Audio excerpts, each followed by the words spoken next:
The leading series is to remind Black and African women, young and old, that acting like a lady is exactly what the world needs right now in leadership.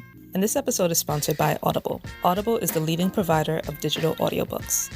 With over 180,000 audiobooks and more to choose from, you're sure to find one that relates to you.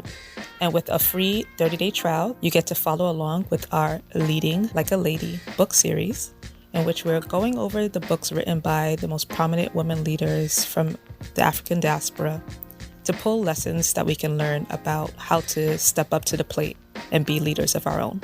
Sign up today using the link that's below this podcast. This conversation features a young lady who is of Nigerian descent and also happens to be a cancer survivor. And we talk about the urgency of taking charge of life because nothing is ever promised to you. Life is short. And she talks about her journey to finding her confidence to pursue her dream of being a motivational speaker and also a life coach.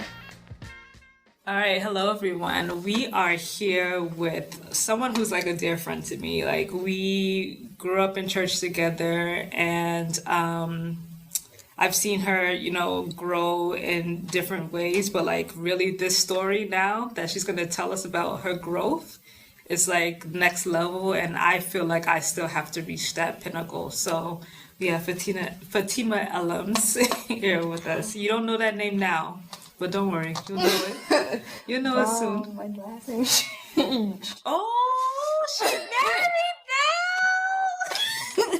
I forgot. So let me let you introduce yourself then. Hi, I'm Fatima Brown. Yeah. Oh, you can introduce yourself to the audience. Hi, I'm Fatima Brown. I just got married last year. Congrats. Thank you. So what's the new last name? Brown. Oh, okay. The old last name is Ellums, and the new last name is Brown. Got it. I won't ever forget. But it's time for my husband come out. Make sure, exactly. Make sure we claim that. And anyone else looking for that, it'll be yours too. So, No, I'm so happy for you, girl. I'm happy that you're here.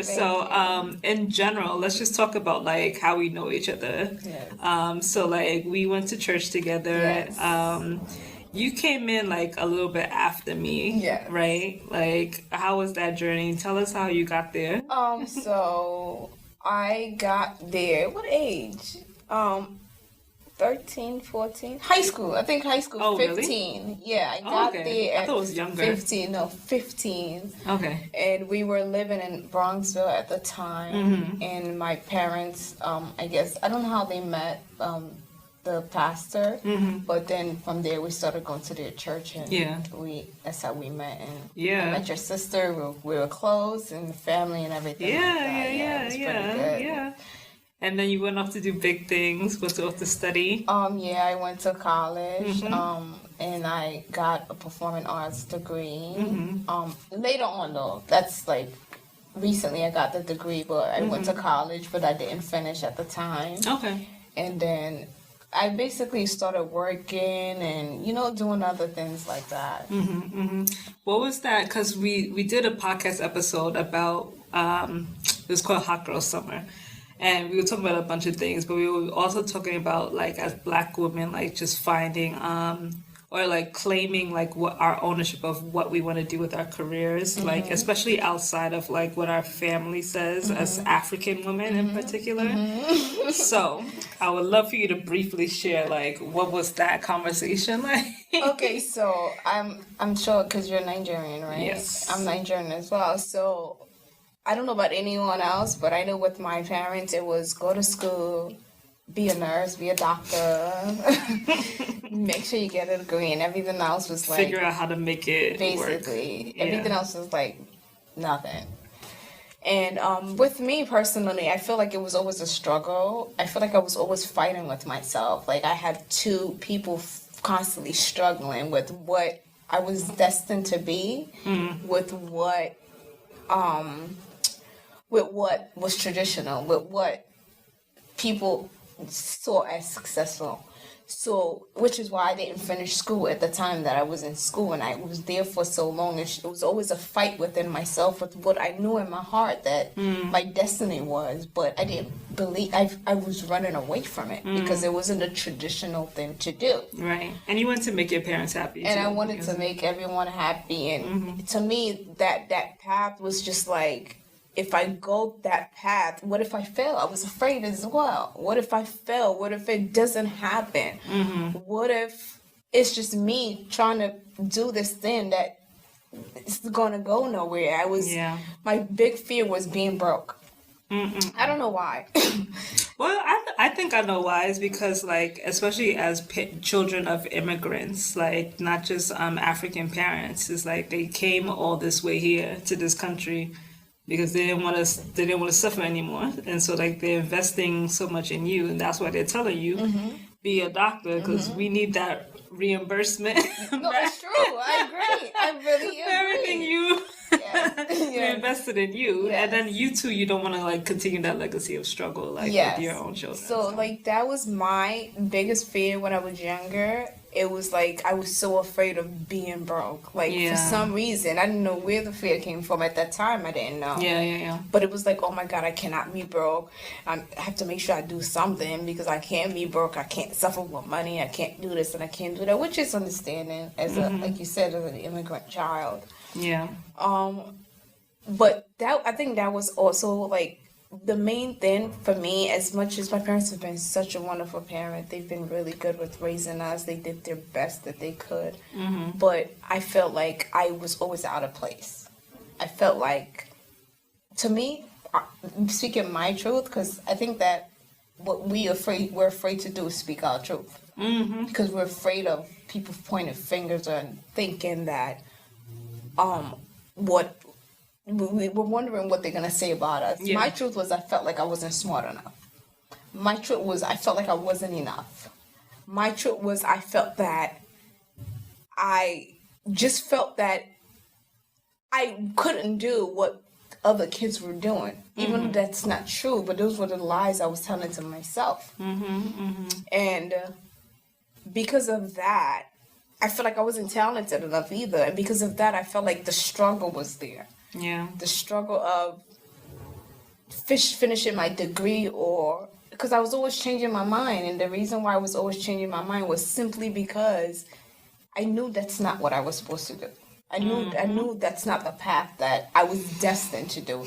It's that feeling is always there. You always just know it. It's in there because I felt it for years and I pushed it away. I will pick it up and throw it back out. I will pick it up and throw it back out. I'll pick it up and walk away from it. And I still came back to it always. But I never went through with it. I never saw it through. I'm sorry. One of our rules I should have followed myself. Turn off your phone. At least I don't know. No, I was getting ready to ask you with regards to the bigger topic that we're going to talk about today, because I think it's good that we started with that, with your whole like journey academically, because one of the things that people say all the time also is that life is too short, right? That just go out there, do what you want to do, take those risks, take those chances, because tomorrow's not promised, right? So it's interesting for us to then have this conversation about your journey. And I know you're about to share it right now, because I think there's two main people that need to hear this. The Black women, because that's what this podcast is about. So Black African women who are trying to hold on to their faith, like they're holding on to it like by like the hem of his garment. And they're just holding tight and like trying not to let go, even though like there's so many things that the world is telling them about their self-worth, or like there's just circumstances that are happening around them that makes them question, why am I even bothering to have my faith? So they need to hear this. But then also too, the people who put these undue pressures on Black women and say that this is what you need to do, or this is the box that you need to fit in, they need to hear that when you do this, you are stealing basically someone's destiny from them. Like you're taking time away from them that, God forbid, they can never get back. I'm a workaholic. So I work a lot. I work very hard and I work a lot. So when I get sick sometimes, I feel like, oh, if it's a cold, it's going to go away. Just keep doing what you're doing. Don't pay it any mind. Take care of yourself. It's going to go away. Also. Yeah. So I started coughing blood in the cold. My husband is like, don't you think you need to slow down? I'm like, you're coughing. I'm like, oh, it's just a cold. It's going to go away. Don't worry about it. Ignored it a whole month straight. Still coughing blood. Still coughing. I thought it was a cold. Ignored it. Next month came. My mother was on the phone with me. She was like, oh, how are you? And I'm like, I'm fine. And she heard me cough. She said, you're still coughing? You still have the cold? And I'm like, oh, yeah, it's going to go away. She's like, but you've had this cold for like 2-3 months. I said, yeah. And then he told her, he said, you know, she's coughing blood, right? She didn't want to listen. And my mother said, go to the hospital and just go to emergency. I know you're going to be there for a long time, but it's worth it. They're going to give you antibiotics if it's nothing. You're going to take your antibiotics, call it and live your life. I didn't want to listen. Honestly speaking, my mother said, I said, yeah, okay, mommy, because I didn't want her to bother me. I'll go. I was not going to go. I lied to her. Then she said, I'll call you back to see that you've gone. I said, okay, I'll go. I didn't go. I didn't want to go. My sister that calls me, she said, mommy said to me, Aisha, you still having these cold. Are you going to the hospital? She said, you say you're going to go. I said, yeah, I wasn't going to go. I said, I'm going to go. Yeah. She said, are you going right now? I said, yeah, I'm going to go. I wasn't going to go. And then she said to me, you know, my son was just sick and I didn't want to call off work, but I had to because certain things we have to handle, even if it's anything, get your antibiotic and that's it. Yeah. She slowly waved me into going, and I went. I went to the hospital. I'm sitting there, coughing. The woman asked, what's the problem? Did you leave the country? I said, no, I have not left the country. I just have a really bad cold. I keep coughing. I just want to know what's going on. She said, sit down. They finally called me. I came in. The man said, oh, it's probably just a cold. You're going to get antibiotics. We'll do an x-ray for you and send you home. It's nothing. 30 minutes later, he comes back. They gave me a gown, everything. 30 minutes later, he comes back. He said, we can't send you home. After they did the x-ray? After he did the x-ray and everything. They have told me nothing yet. So I'm like, oh, why? I'm like, oh, I'm just cold. You know, he's like, we can't send you home. He showed me my scan of my x-ray. He said, this is your lungs. He showed me my lungs. This is your lungs. Your left lungs is collapsed. You have over a gallon of water in your lungs. Goodness. And if you didn't go, I would have been dead. So he came to me. He said, first he said, what's your problem? He said, okay, first he did a test on my lungs and then he did a whole scan of my body. He said, we think you might have lung cancer and ovarian cancer. So, girl, okay, so he said, exactly. So he said, we think you have lung cancer and ovarian cancer. But we're going to keep doing more research. We found cancer cells in your lungs. We need to make sure what you have in your ovarian.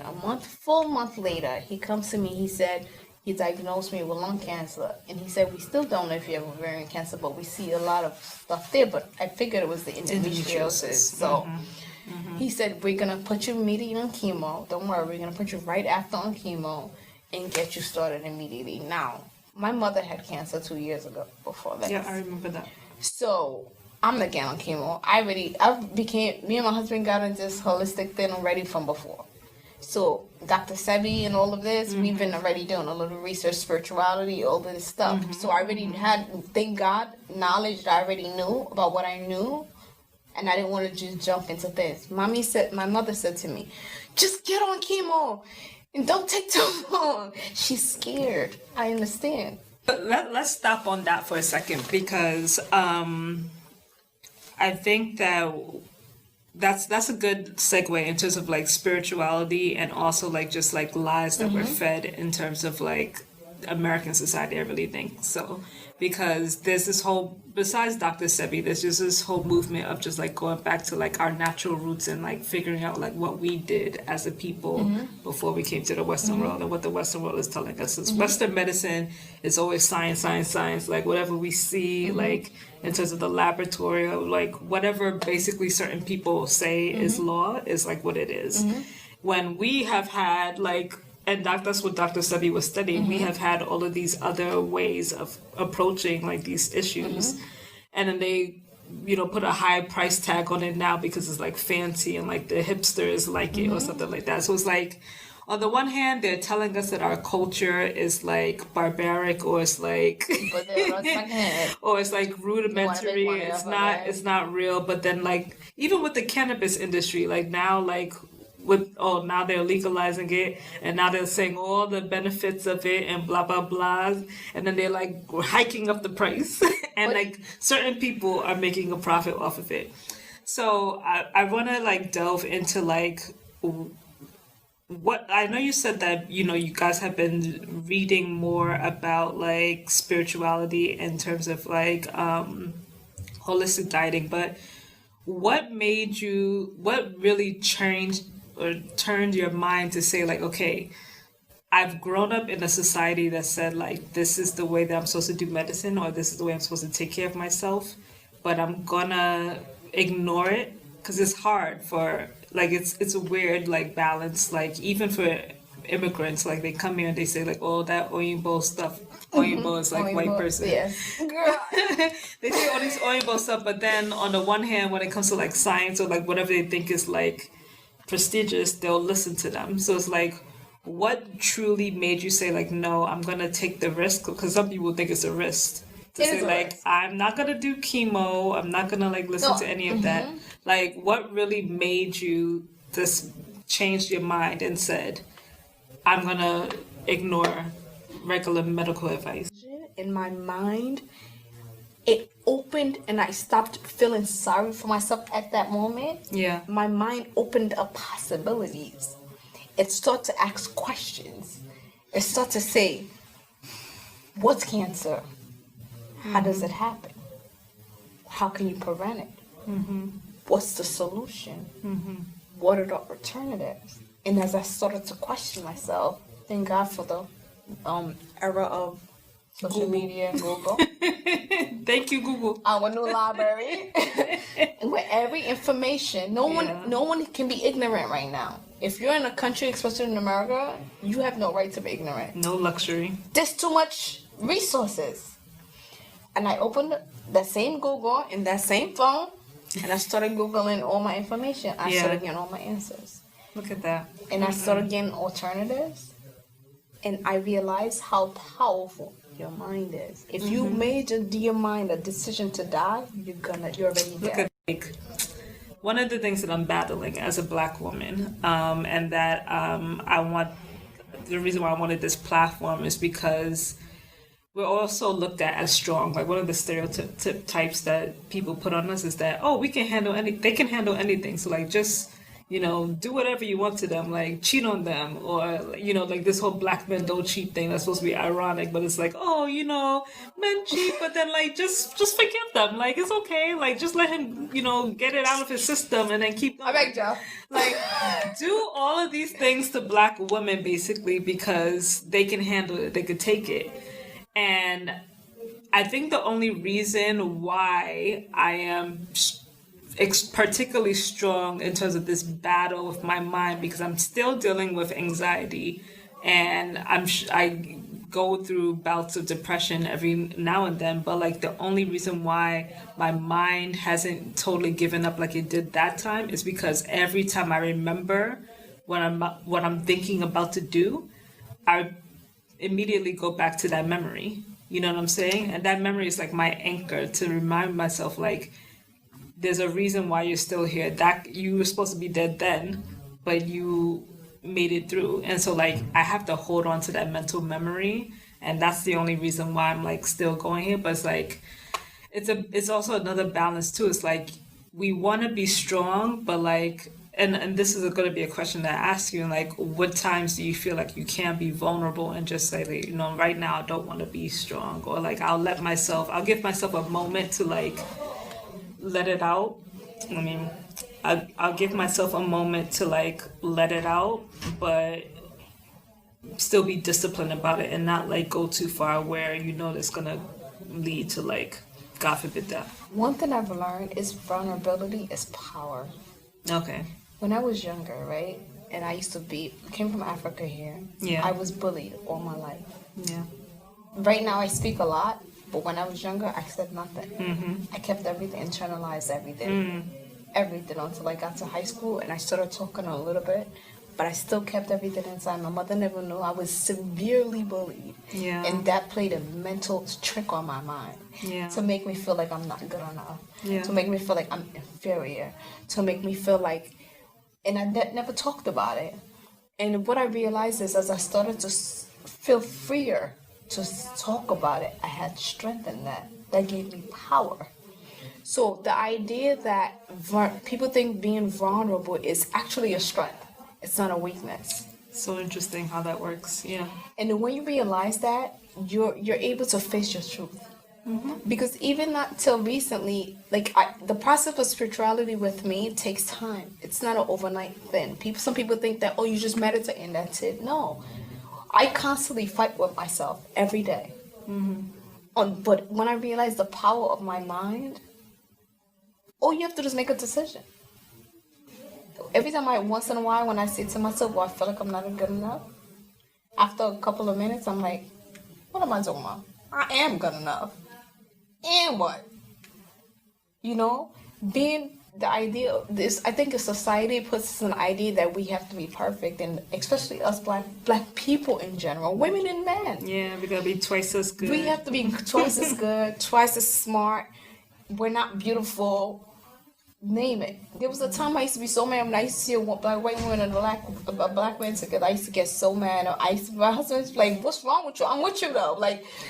But it gave me this anger towards black men, and I'm like, the fight is not between me and you. You have to understand. I learned that through spirituality that what they've done to us is why we're like this. Yeah. And we have to reverse it, and we have to heal. We all gotta heal. Yeah. Yeah. And the idea that everybody want to be us, but they don't want us. Say that one more time.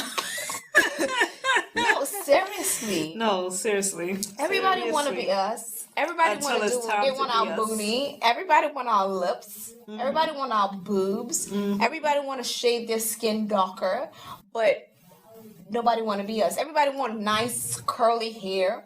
Only like a little bit curly, not too curly. Don't go to that coily, But they don't. Whatever. But they don't. They don't like us, and they want to get our attitude and our swag and our style. Yeah. Everything started from us. Yeah. Everything. The universe started from us. We were the first people. We were the first people. Yeah. But when we don't know our history as black people, our history didn't come from slavery. We were kings and queens. The pharaohs were our people. Our history, and and that's why I feel like right now it's very important to teach our children. Yeah. I feel like that's why they target the kids. If you can mess the kids up, that's the generation. Once you start with the children, you're done. Mm-hmm. So I feel like it's very important right now, not only for us to love our black men and love our black women. Mm-hmm. Like at first it was all black women and black women, but spirituality taught me how to love in general. Mm-hmm. Mm-hmm. I'm like, black man, you're not my struggle, you're not my fight. I'm not fighting you. Mm-hmm. We're in a team.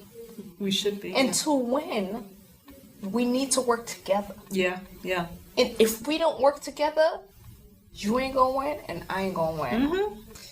I mean, all of this, there's just so much to say. We have to have another one. I'm trying to think of, how to... Okay, so, tell me about, you're here now, thank God.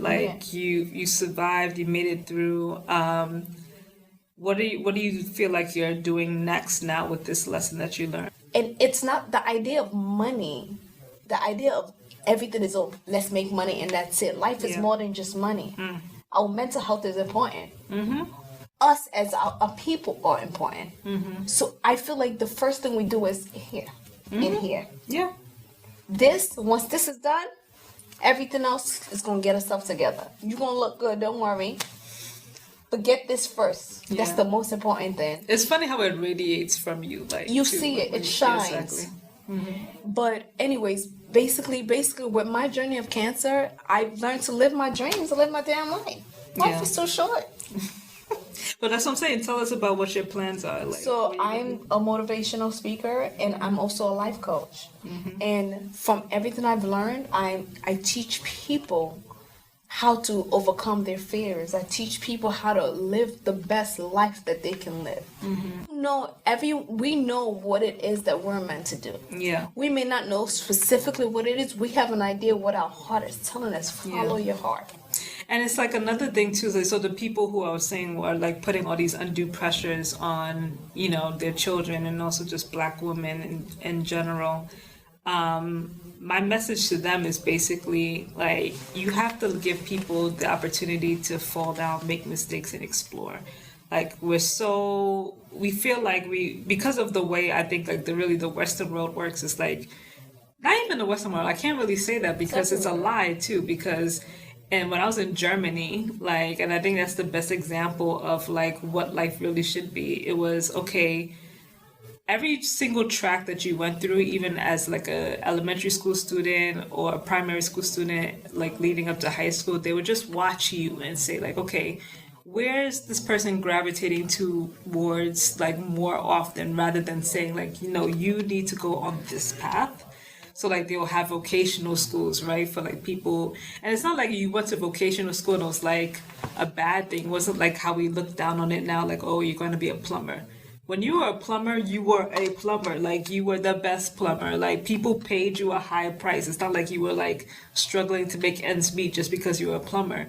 And like the quality of life, like in terms of like their roads are beautiful because people put like their like hard work into it. Like, this is my passion. Like, yes, it's building roads, but that's my passion. Like, it doesn't look bad. And so like, I feel like here in America, maybe is most so like we're being fed this lie of like, you can only be a meaningful person if you followed that exact journey that person did. Or like, again, with the doctor, lawyer, engineer thing, like you have to do it this way. And that's the only way you're going to get prestige. And I think you're stealing people's like opportunity to have a fulfilled life because you're so concerned about the way that, I don't even know if it's society. It's just like you have your own notion coming from whatever that this is the way that things are supposed to be. So I just really want to implore people that if you don't give people, especially earlier, like let them fall down earlier. Like if you're so afraid of like, oh, they're going to go to college and waste all their money, let them fall down earlier, like as kids. Failure is a part of success. It is. And there's so many people who, I'm one of them, who like almost basically flunked out of college and found my way like to the top. So like, if I didn't fail also in that college, like I definitely wouldn't have figured out like the path that I'm on right now. So it's like, but that's what we're afraid of. We're afraid of we feel like we have too much to lose when we fail, but it's like we have more to gain if we were to do it that way versus, and like, again, like if you want to give them more room to fail, like let them do it earlier. But it's like we have more to gain if we fail. And then if you're a parent, be smart in how you're coaching your child to use that failure to now find the next journey or the next path that they need to go on. But I think that even with the old generation, our older generation, they don't know the way. Yeah, they too. Like, even at their older age doesn't mean wisdom. Exactly. So the idea that age gives wisdom, I don't agree with that. Yeah. Because I feel like they were stripped out of so much. Yeah. I don't know about I know about here, especially because of slavery and things like, they were stripped out of so much. Sometimes we get mad at them, but it's not their fault. Yeah. They've been through a lot. That's true. they're trying to figure it out. No one knows. Yeah. But when you're young, you think your parents know it up. No one knows. Everybody's trying to figure it out. Yeah, everybody's trying to catch up and make up for lost time. But what we also need to understand, which is what I understood, education, as important as school is, Yeah. it's also a money business. Oh, it's A in big America? money business. So Yes. the idea that school is great, but being in school and then you have 100,000 debt. I was just really watching the news the other day, and the man was like, "Do you think it's wise that they're now starting to bring international students to the schools now?" Exactly, because they pay Because cash. they make $10,000. They're paying $10,000 instead of $3,000. And the guy selling the board of the president, do you think it's wise that they're in so much debt? She's like, yeah, but they need a degree. What is the degree in the court? What's the degree when you get out of college? You have $100 debt, $100,000 debt. You're too busy in debt.